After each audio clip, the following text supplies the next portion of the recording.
Darryl, thank you so much for coming on the show. Oh, glad to be here. Thanks for having me, Ray. Appreciate Uh, it. of course, I'm really excited to be able to talk about your incredible career in comics. How do you feel about being called an icon?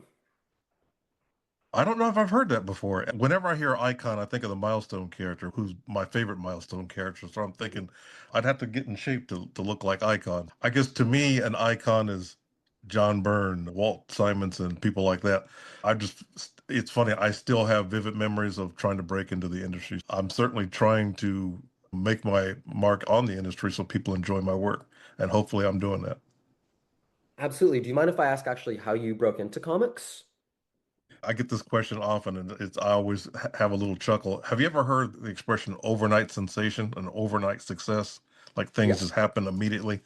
I've heard of that too. That wasn't me. I was the opposite of that. It took me, I feel, longer than the average artist because I just wasn't getting it. And I was just sending back in the 80s, you could send samples to companies like Marvel Comics and DC Comics, etc.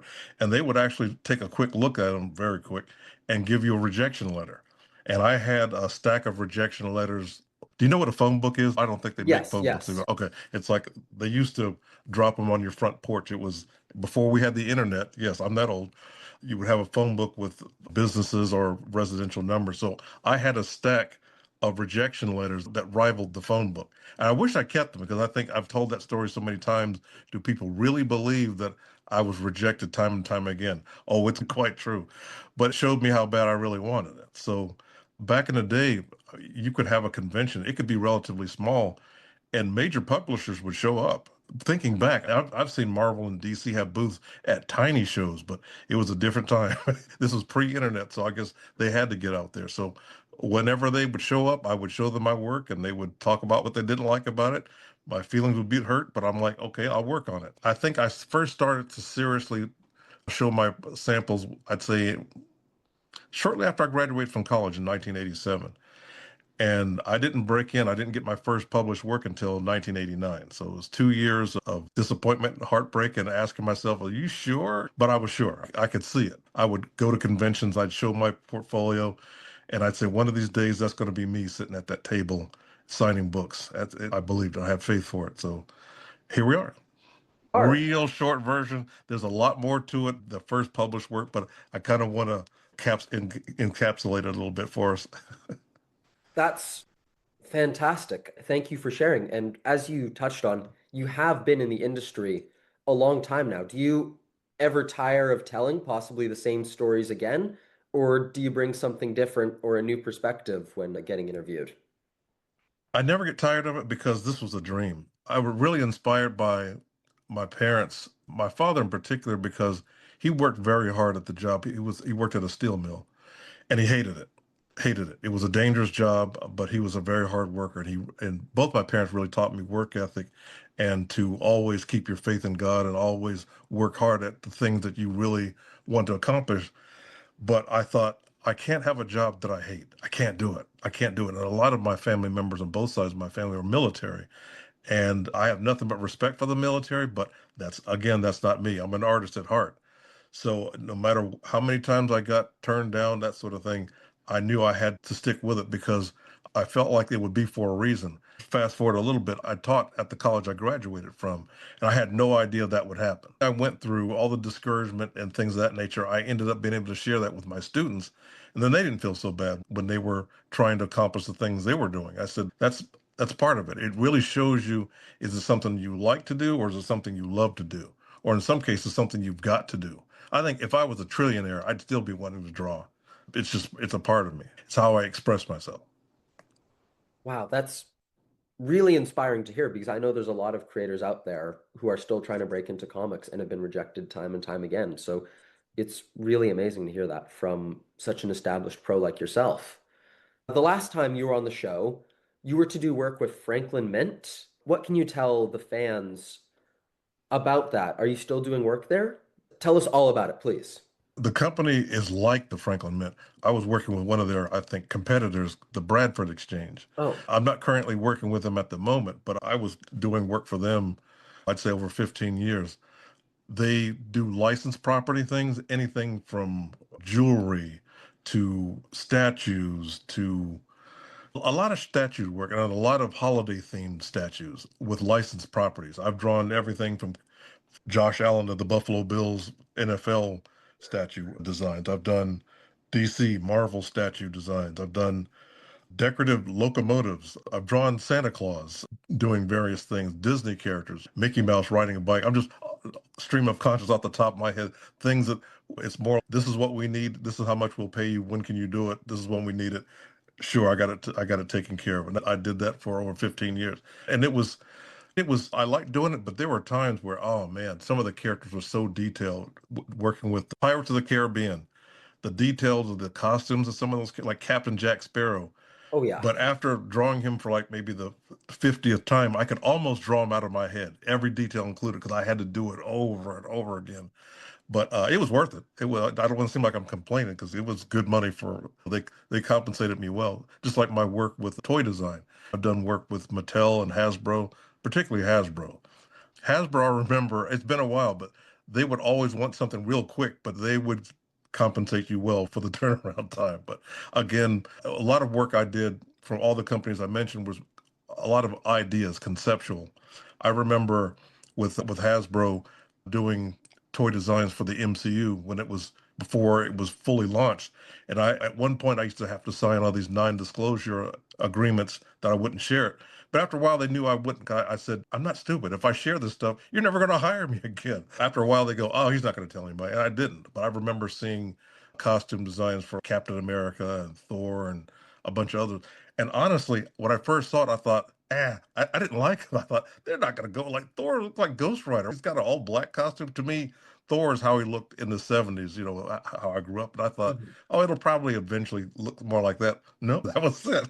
So that's another reason I never told anybody. I'm like, oh, what's the point in telling people about stuff? That's not going to be the final. Oh, it was the final. I think my longest run with Hasbro was Captain America was a big success. So they had me do a lot of things that were not from the movies, just you know how you've seen Batman toys? Oh, it's Batman as a scuba diver, it's Spider-Man as a Mhm. farmer, or what it was that kind of stuff. They just Oh wanted to yeah. see all types of blue sky ideas that they could do with Captain America. And actually a few of them did see, I don't say print, but they actually did make. It was a Captain America, like a 3 3/4 inch Captain America with a parachute. I designed that and they actually made that. It was Captain America as a SWAT officer for some reason, with a helmet and everything, and a riot shield and his normal shield. They made that. Riot Shield, like red, white, and blue? I'm trying to remember. No, you know what? That was in the design, but they didn't use it. They made the shield do different things. Like, oh, this shield, if you press the middle, blades pop out of the sides of it, and just they say toyetic things for to get the kids' imagination. That's really cool. I had no idea. That's really interesting. I'm only 22, so I'm very fresh out of my actively buying and playing with action figures era. I actually, right across from me is a big Ultra Magnus up on the mantle Is that from right? Transformers. But that's really fascinating. Do you have a favorite toy that you've designed that's seen the light of day? It's hard to. I think about Kyle has seen many action figures, so I designed it, but I didn't design him to be a toy, but he ended up being a toy. And there was one, he's like a foot tall. He comes with this giant ring created machine gun. And I thought, wow, this is like as big as the G.I. Joes I played with back when I was a kid in the 70s. In some ways, that one kind of is. But I'm sure if you ask me tomorrow, I'm like, oh no, it's my favorite is the one that the DC Direct did in 2005 or whenever that was. So it tends to fluctuate, and it's the reason is because I am a toy nerd. You wouldn't believe. My wife would believe because you spent how much this month on toys, but it's my favorite hobby. But yeah, as far as the favorite toys, it's hard to say. It fluctuates, but I just like being a part of the industry. First, it was something I just collected like a hobby, then it became part of my income. That's really cool. It's so cool that a character you created in the 90s, you're now able to find like hundreds of action figures for him. We're talking about Kyle Rayner, arguably one of the greatest Green Lanterns, of course. But we're also going to be talking about your work with Milestone Comics most recently. Mhm. Last year, you did work on the miniseries Milestone Universe, The Shadow Cabinet. Isn't that the first time you've done a project connected with DC in a couple of years? No, I think my first time because there was a long gap of time working with DC. But around the time of, I think it was around 2019 or so, there was a Green Lantern anniversary, and Ron and I did a short story in that. And then after that, I was doing a bunch of covers here and there. I grabbed a couple, like I did a cover. That's Um, awesome. let's see here, a Joker cover that's kind of a homage to Green Lantern 49, which is funny. It's the same company. It's like an homage to something I did. And I've Mhm. seen so many takes on that. But and I worked on Nubia and the Amazons, the character that's related to Wonder Woman. Right. Did some stories in that and some covers as well. And then I think then came the milestone stuff. That started with just covers and then some covers and interiors, that sort of thing. That's really awesome. Just we have Oh, to here's an because example. oh my One of gosh, this was that's my first beautiful. thanks. That's my first milestone related cover I've worked on. What issue was that? This was a variant cover for issue Icon of Rocket season one, issue number one. So your work earlier this year on the Shadow Cabinet miniseries is your first for the Milestone imprint, but you first approached them in the 90s, right? If you'd had the chance, if they'd said yes, who would have been your top choice to work on? Hardware. And I can't help but wonder if maybe my editor heard that I was interested in doing stuff and I was just a slowpoke on Green Lantern. And so they were probably like, I know he's interested, but he's got to stay on this. I don't know that's what happened.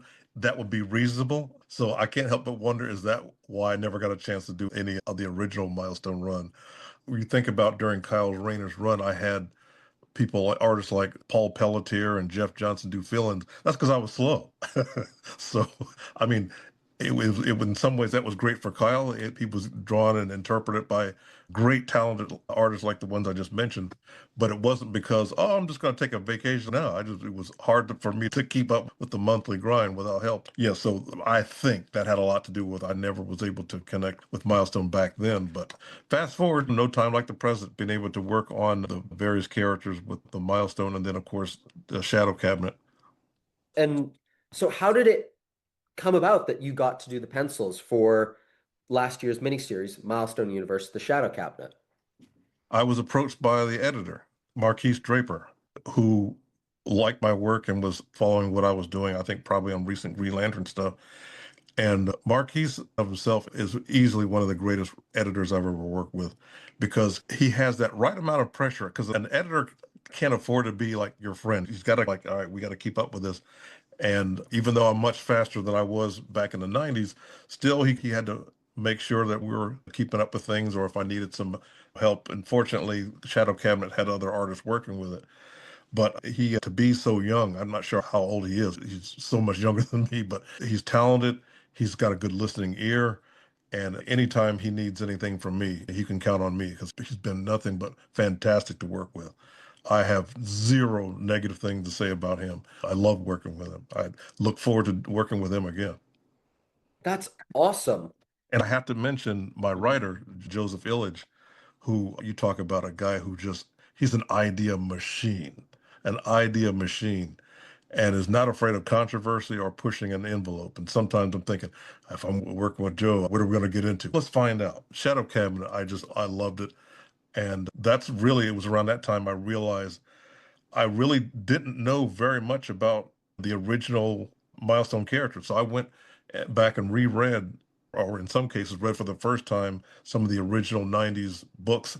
And I thought, these should be movies, or maybe not movies, but maybe people should be aware of it because I loved it. There was an Icon and Rocket issue that nearly moved me to tears. It was so moving. It was one of the characters, their grandmother passed away, and how they set it up was peak cinema in a comic form. I thought, I've heard no one mention this. No comic is. I'm old enough to remember the death of Gwen Stacy, the death of Elektra. I remember buying that brand new first run, but none of them moved me like this. And I thought, no one's talking about this. So that's another reason I'm glad to see that Milestone's making a comeback. Even if I'm not a part of it, I hope to be. But these characters I feel are really underrated, and we should do something about that. I wholeheartedly agree. A, because I'd love to see more Milestone from you.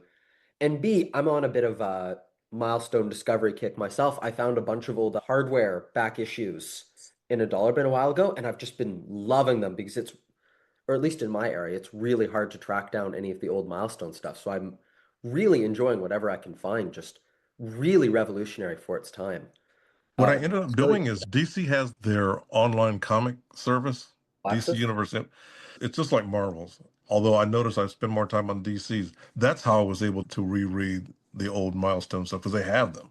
I just created like a pull list. I just over time I just went through it. And after a while, you know how you can binge watch something and you don't mean to. You're just like, okay, Mhm. just I'll watch an episode. Next thing you know, you're five, six, seven episodes in. That's what it felt like. I'll read a couple issues, and then I'll go do something else. I'm like, wait, did hardware invent nanotech armor? Because I don't remember Iron Man having that until the 2000s, as far as that type of thing. I'm like, was he the first to do that? Just the questions pop into your head. He's a much more unique character than I thought. Very fleshed out character. Absolutely. I wholeheartedly agree. And it's funny, I was going to ask, what was it like to tackle drawing this iconic team and how did you prepare? But you must be psychic. You've already answered them for me. Thank you. A lot of Uh, it is just it's they almost demand creativity. Let me explain that. Knowing the iconic, there's that word again, artists like Dennis Cowan, who I tell you, if I to say I bugged him would be an understatement. Whenever he was at a show, I would show him my portfolio, and he was just someone that whose work I grew up on, and the idea that that I would work with him.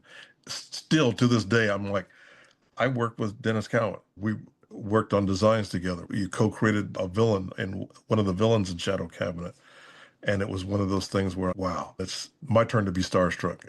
And I still am. Still am. I bet I have to ask, out of all the characters in Shadow Cabinet, who is your favorite to draw for the series or just in general? Icon. I am an icon. I have to be honest, I didn't realize how little I knew about the character until I started working on stories with him. And then after that, then I went back and was reading about him. Because so honestly, I thought he was Black Superman. He's not. He's not. If anything, I think he shares more in common with Martian Manhunter. But he's such an interesting character from start to finish. How he didn't even want to be a superhero. It was Rocket that talked him into it, and that he's flawed.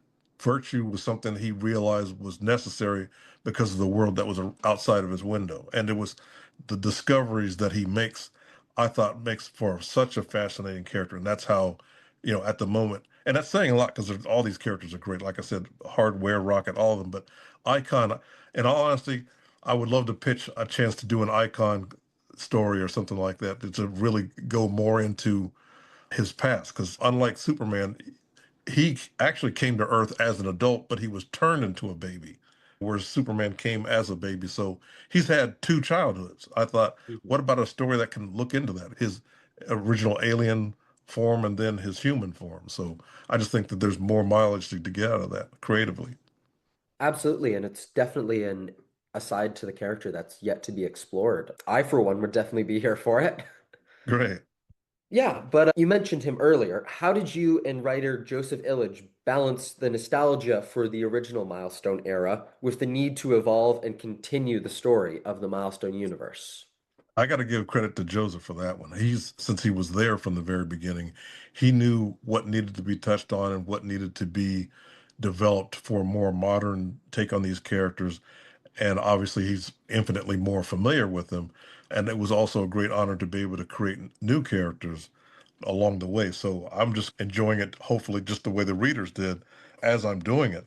Just thinking, being a part of something groundbreaking. And I always like doing that. And it seems like it's never something that I ever set out to do. It just keeps happening. When I came on Green Lantern, honestly, I just thought I would just be doing Hal Jordan and that's it. And it was like, I got a call from my editor. Oh, we're going to be shaking things up. I'm like, in what way? And I just feel like you'll find out. It's great being on ground floor of things that I feel are not just par for the course. That's amazing. That actually takes us to the next big topic that I did want to talk about. You started drawing Green Lantern on issue number 48, which was part one of the Emerald Twilight storyline, arguably one of the most iconic and impactful Green Lantern stories ever. The impact of Emerald Twilight is arguably still being felt today. Parallax had a cameo in the latest Batman Deadpool comic. Like that original story that you were such an integral part of is still impacting Green Lantern comics today. So I have to ask, first off, how did you land the job?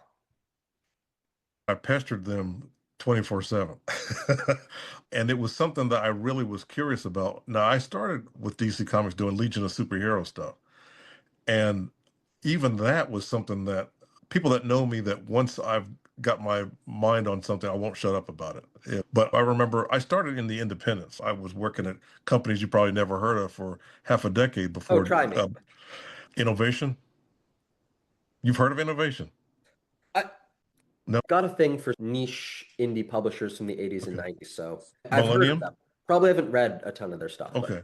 what was the other one? Millennium. Yes, They, heard of they them. did a lot of licensed properties, yeah. And I'm probably forgetting some, but it was mainly them when I first started just doing a lot of licensed property stuff. But from that, I would send DC samples of published work thinking, oh, these were actually books. That'll make a difference for them. No, it didn't. There were still stuff they didn't like about my work. So I continued sending them samples, that sort of thing. And so they had a young talent initiative type of thing on Legion of Superheroes. So I think they wanted me to do 4 pages just to see how I would work with the script. And they liked it. And they were like, would you like to do some more pages? Now, at the time, I was working in the shoe department at Marshall, so I'm like, yeah, I want to do some more comic pages. So, doing more and more Legion stuff. But while I was doing it, I didn't realize this, but my assistant editor was also the assistant editor on Green Lantern. So even though I was enjoying doing Legion stuff, I was always talking about ideas I had for Green Lantern. And I think he was like, I must go tell the Green Lantern office about this guy, what he's saying. And I used to have a sketchbook of just costume designs and ring creations. Not so much I was a big Green Lantern fan. I just thought it was a character that never really explored what I felt it should explore. I was never a big Green Lantern fan. I was more a fan of the artist working on the book. Neil Adams, to this day, I'm still a big fan of his work. His Green Lantern work was great, but not for Green Lantern. It was just because of him. You see what I'm saying? He could have been drawing Red Tornado. It wouldn't have mattered. It was Neil work. But I always thought Green Lantern, great artwork. He's making, if you could make anything, he's making a vacuum sweeper. He's making a mousetrap. I'm like, me being an anime and a fan of that kind of stuff, I thought, oh, I'd be making all types of robots and plasma cannons and everything else. So I was telling this to this assistant editor, never knowing it was going to get back to the Green Lantern office. And they were like, you like Green Lantern ideas, huh? So that's how that started. It was more like me and my big mouth. And they were like, okay, we'll try out and see how this works. So I have to ask then, because you just had all these sketchbooks full of ideas for Green Lantern and the characters and the costumes. How involved were you in the process behind Hal Jordan's villainous transformation into Parallax? Do you like know what went into that story decision? Like how did sort of the collaboration between you and Ron Marr's work as you took the guy who's considered to be the greatest Green Lantern down this very dark path? What were you thinking about it as you worked on it? A lot of people were thinking that we didn't like Hal, and that was nothing was further from the truth. I remind people all the time we took a character that nobody cared about. My editor told me the book was this close to being on the chopping block for being canceled, so nobody liked him. People are like, oh, what did you do to Hal? I'm like, if you cared, they wouldn't have let us mess with it. They let us do anything we want because no one was buying it, not enough anyway. So my part was mainly just the design look and naming them. And I promise I'll keep it brief because I tend to ramble right at this part. They didn't want to call him Parallax. They literally fought me over, not literally fought me over, but they were like, no, we're not calling him that. They were dead set on calling him the Protector. And I thought, did you read the script? What is he protecting? We own the rights to that name, and that's what we're going to call him. So I felt like I was in school. I had to write paragraphs on why I wanted to call him Parallax. And they're like, we'll get back with you. Okay, we'll go with Parallax. And they had me design the armor and all that sort of thing. And I didn't go through a whole lot of designs for Parallax because I knew pretty much right out of the gate what I wanted to look like, except I did give them the Green Lantern logo. Nope, that's got to go. That doesn't make sense. And at the time, I didn't have the script to know why it didn't make sense. I'm like, now it does. So that's why Parallax just has that black circle there because there was a logo there. So they're like, yeah, just leave it like that. Similar with Kyle, we went back and forth. It was quite a few rejected costume designs because you got to remember this is the '90s. This was image and everything else. No, he didn't have pouches and buckles, but some of my rejected designs, he looked like he was straight out of the 90s. And my editor was like, look, we don't want all the emphasis to be on what he looks like. We want the emphasis on being what he creates. That's what a Green Lantern is. So it's a plus.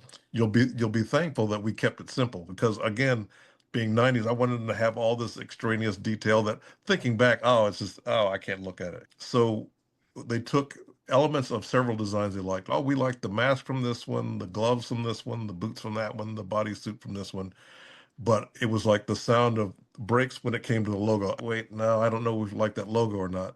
We want to keep the classic logo. And I said, you wanted something that felt completely different than what we'd seen before.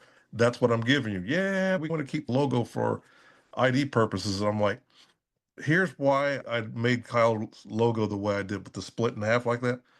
I was informed that Kyle, when he charges his ring on the power battery, unlike other previous Green Lanterns, he doesn't say the oath. So I thought, since he doesn't say it, I'll imply it in his logo. So in the center, you've got the lantern shape, and then you've got I think of it as the sun and the moon in brightest day and blackest night. So instead of it being something he says, it's something that he has symbolized on his uniform. And then they were like, okay, we'll think about it. And just like the parallax, and then they came back, okay, yeah, he can keep it. So That's brilliant. Literally, my next question again was going to be you co-created Kyle Rayner, one of the most popular and greatest Green Lanterns. So I just have to ask a little bit more. Like, how did you and Ron Mars work together to create the new Green Lantern for the 90s? we knew since this had to be a fresh start, the character had to be something that people could relate to. Hal Jordan, Ron says it best. He said, Hal Jordan is the hero you wish you were, the hero you aspire to be. Kyle Rayner is you, trying to live up to that. Kyle is an everyman. He's Peter Parker, plain and simple. We were greatly inspired by Peter Parker in many ways, many ways. And so we knew that if a regular person just had all this power, would they immediately start fighting crime and risking their lives? Probably not. So, like Peter Parker, he had to have an Uncle Ben moment. Mhm. And we had no idea what was going to happen next with the death of his girlfriend. Oh boy. My editor goes, Hal Jordan's been around a long time. Yet, what happened with him becoming paralyzed? We got less letters about that than we did about the death of Alex and the whole refrigerator thing. And you can thank the Comics Code Authority for that, really, because what you saw in the comic was not how I drew it originally. In the original drawing, I had the refrigerator door open so you could see her in there because all the shelves were smashed and she was dead. She still was dead, but she was intact. And so when my editor was told, you can't show that, so you're going to have to draw the door closed or somewhat closed. And as I'm doing it, I'm thinking, when I think of a fridge, I don't think of a fridge being able to hold a body. I'm going to think people are going to think she's in pieces in there. But I guess they know what they're doing. No, they didn't, because that's exactly what people thought. They were like, "Oh my God, her head is on one shelf and feet are on another." And that's what people thought, and that's why to this day we're still talking about it. If they left it the way I originally drew it, uncensored or whatever, I don't think we'd be talking about it a year later. But now it became a big point of controversy. Yeah, I guess it just goes to show the horrors in your own imagination are just sometimes much worse. I think about the movie Jaws. If had the shark worked, because we didn't see the shark that much because Right. the mechanical shark didn't work.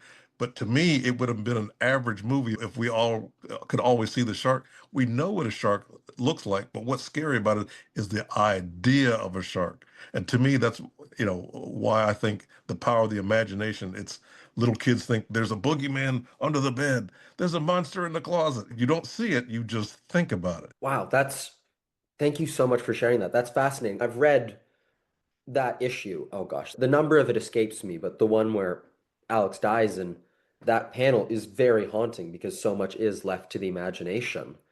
But wow, it's really interesting to hear what went into it and how you had to change it. Yeah. Just speaking again on what you contributed to Green Lantern, you designed so many iconic looks for the series. Like Kyle Rayner's costume is still pretty close to the original version that you designed. What was your process when designing these looks, like many of which are still iconic and being used today? Oh, you had mentioned the Dr. Polaris. That one, for some reason, got mistakenly attributed to me. Dr. Polaris was Oh, actually designed by Joe Quesada. I oh, that's think my bad. because, Sorry. no, that's no problem because that's happened a lot. Because during It's on our, the Wikipedia page. yeah, I think I saw that. And it's kind of now I can't take credit for Joe's design. That's the amazing Joe Quesada, whom I'm a big fan of. But as far as Dr. Polaris, yeah, we did another, I think he only looked like that in two issues, but I redesigned him for nothing. But I love costume designs. I do it all the time. I enjoy doing it, even to this day. I did it on even as recently as Shadow Cabinet. It's just, I don't know. It just, I think about maybe it relates to toys. Maybe I actually don't know. I love redesigning and seeing what elements I can pick out of an established character and what I can run with it. Wow, that's amazing. Okay, so what was your favorite issue of Green Lantern to draw? Is it possible to pick just one? It wasn't a particular issue during the run. It was a special. It was Green Lantern Silver Surfer. That's to my that's the peak of my career in of any comics. That's the events that led up to me getting to do it and working with the legendary Terry Austin and being able to play in the Marvel and DC sandbox, being able to draw Marvel characters like Thanos and Galactus, etc. That's it. I would love to be able to surpass that, but right now, as great projects as I've worked on in my career, that still sits at number one. Understandably, it's Green Lantern and Silver Surfer. That's All right. just so cool. Yeah, I love it. And I'm so sorry. The next question I have is very nerdy, but I have to ask it just because I have the opportunity to be here on with you. Okay. It, in recent years, Hal Jordan's villainous turn into Parallax has been retconned into Hal being possessed by the yellow entity of fear, Parallax. And in Green Lantern Rebirth by Jeff Johns, he revealed this and retconned it, restoring Hal Jordan's status as a hero and the greatest of the Green Lanterns. Now, as someone who worked on the original storyline, Emerald Twilight, that saw Hal Jordan fall and the subsequent rise of Kyle Rayner, what do you think of the change and the retcon? What was your reaction when it first came out? I looked at it like comics being fiction, everyone's going to have their different take on things. Certainly, what we did was different than what came before us, and there were those that liked it and those that hated it. That's just the nature of it. Ron Mars said it this way: it's almost like a rental car. You can drive it anywhere you want, but you got to give it back. With what Jeff did, and I still think he's a great creator. His creativity is award winning, but I just think that the reason I liked what we did with Howells to show he was flawed in a way that, and I never thought people will say, "Oh, you turned Hal into a villain." I'll just go, "Okay." He was never a villain. He was more like a person who was just fed up with unfairness. Imagine you're on your job and you're training somebody, and that person that you train gets the job promotion before you. Just like he all he wanted was for the Guardians to help restore Coast City, which had his parents, his brothers. He's one of the few fictional characters that had a whole family, and they're all dead.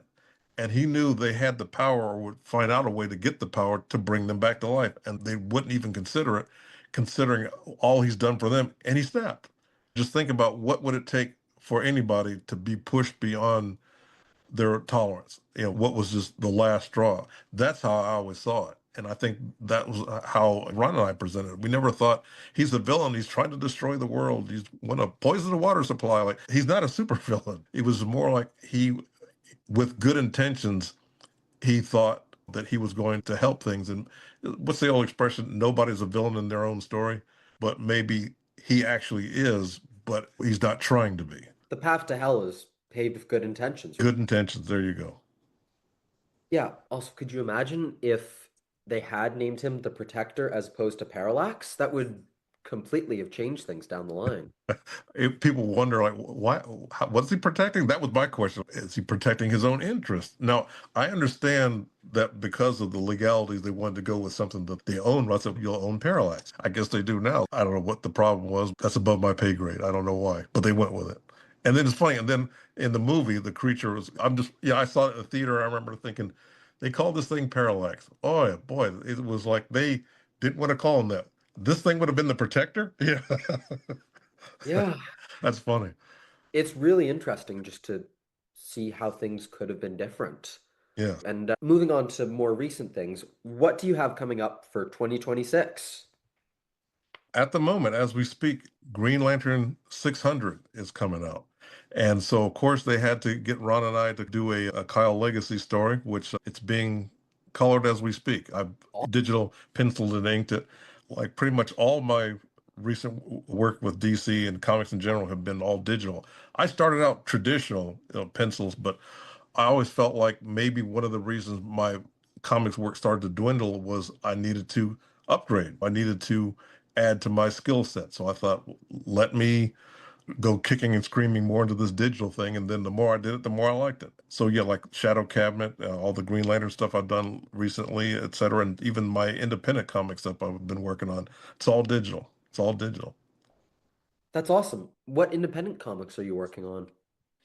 Wow, it's been quite a few. It's more, can you do our cover? Can you do a 5 page? It just keeps it coming like in between things. I remember Ron Mars and I, we're mainly known for Green Lantern, but years ago we worked on I don't know if you can see that, a graphic novel called Harkin's Raiders. It's a fictional story that takes place in World War II.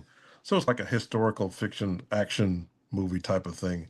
Awesome. And I really enjoyed doing it, but it was so much work because I had to reference everything. I can't draw anything out of history out of my head. All the warplanes and the clothing, that sort of thing, I had to reference everything. And it was funny. I was at a show once, someone had picked it up because it was a Kickstarter. And the guy goes, well, yeah, this is good. See this German plane? You've got the insignia on there wrong. I'm like, oh, I remember that panel. That's from a photograph because I can't draw this out of my head. If I got it wrong, they got it, the real thing got it wrong because I can't draw. I could draw zero of that stuff out of my head. Everything had to be referenced. So I enjoy that. I'm like, I got it wrong, then history got it wrong because none of that's made up. But it's almost if you don't challenge yourself, you won't get any better. So I loved being able to do that because when I started comics in the independent, so I've mentioned the Millennium, I used to work on a book called The Wild Wild West. It was based on an old TV show. And so I had to reference all that and also try to work with likenesses from the actors from the show. And then we also did Doc Savage, Man of Bronze, which was a period piece that took place in a fictional version of the 1930s. That's why So I recognize Millennium Press. yeah, it had some great covers. Brian Stelfreeze and the legendary Doug Wildey did some covers. Yeah, we for an indie, they chose well. There's an action figure of Doc Savage coming out by a Mezco, which I've got on pre-order. When as soon as I saw it offered, I'm like, oh yeah, I did that miniseries back in the '90s. I have to have that. Hopefully, he'll be here sometime this month. That's awesome. That's really awesome. And I was going to ask you, just as we start to wrap up here, out of all the work over the decades and outside, what are you personally most proud of? But we already know it's Green Yeah, Lantern, Green Silver Lantern, Silver Surfer, Surfer. Yeah, and for good reason.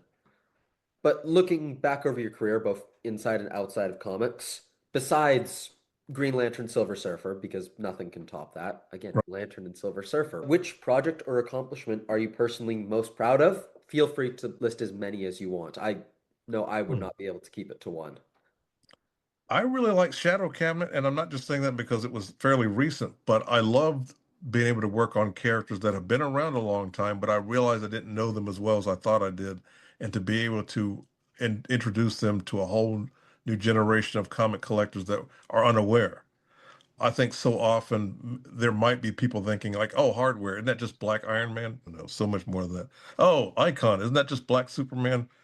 I can see why you think that, but give it a read, see what you think. So you'll see these characters have so much more layer of interest that I feel could appeal to anybody. If you just like good stories, I feel that's the way to go. And of course, during Shadow Cabinet, I also did a lot of costume designs. Rocket, I designed her new costume that I don't know if she still has to this day, but she did later on in the story of Shadow Cabinet.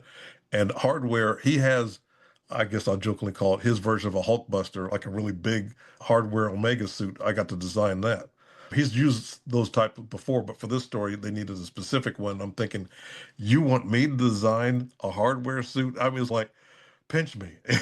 So again, great stories, and I got to do what I love to do and do some costume designs on top of that. So yeah, Shadow Cabinet is right up there, pretty close to Green Lantern Silver Surfer, and that's saying a lot because I've worked on a lot of great things that I feel very proud of. But yeah, the milestone thing is pretty fresh in my memory. So of course I'm going to mention that. It's really so inspiring to hear how passionate you are about the comics you work on. It's so clear that You just truly do love comics. I love it. I really do. There were people that asked me, like, you were able to work on these great projects. I said, because I don't mention the ones that were not so great. I remember working on things where I just wasn't a good fit, or I think there are times where there was a more appropriate artist that they could have chosen. Then there were the indie companies that are struggling and they really can't pay and that sort of thing. So I've had my nightmare scenarios. So the good far overshadows the bad. So I tend not to mention that side of it, but I like to mention, yeah, it was a struggle getting to where I wanted to be. And it's as far as the thing that didn't go so well, that's in the past. With good reason, it can stay there. Absolutely. Do you have any final thoughts you'd like to share? You get the last word. Oh, one, thank you for having me on your show. You're a fantastic comic fans podcast. Even though I do more than my fair share of podcasts, but it never gets old. I think you would ask me, do I ever get tired of answering the same questions? Never. Because I remember going to local conventions because I couldn't afford to travel very much and saying to myself, one day that's going to be me, signing autographs and signing books and doing sketches at a convention. Because I loved going to conventions. I thought, I got to do this. How, but how? God willing, that's going to be me. That's going to be me. No, people will hand me all these books, and it's kind of, oh, sorry to have you sign so many things. I'm like, oh, if you only knew my story. So no, I enjoy this. It's a bright spot for me. That's so cool. And it's been an honor to interview. Thank you, Daryl. Really, thank you for coming on the show. My pleasure. If you ever want to have me again, give me a call. Count on that. Okay, great.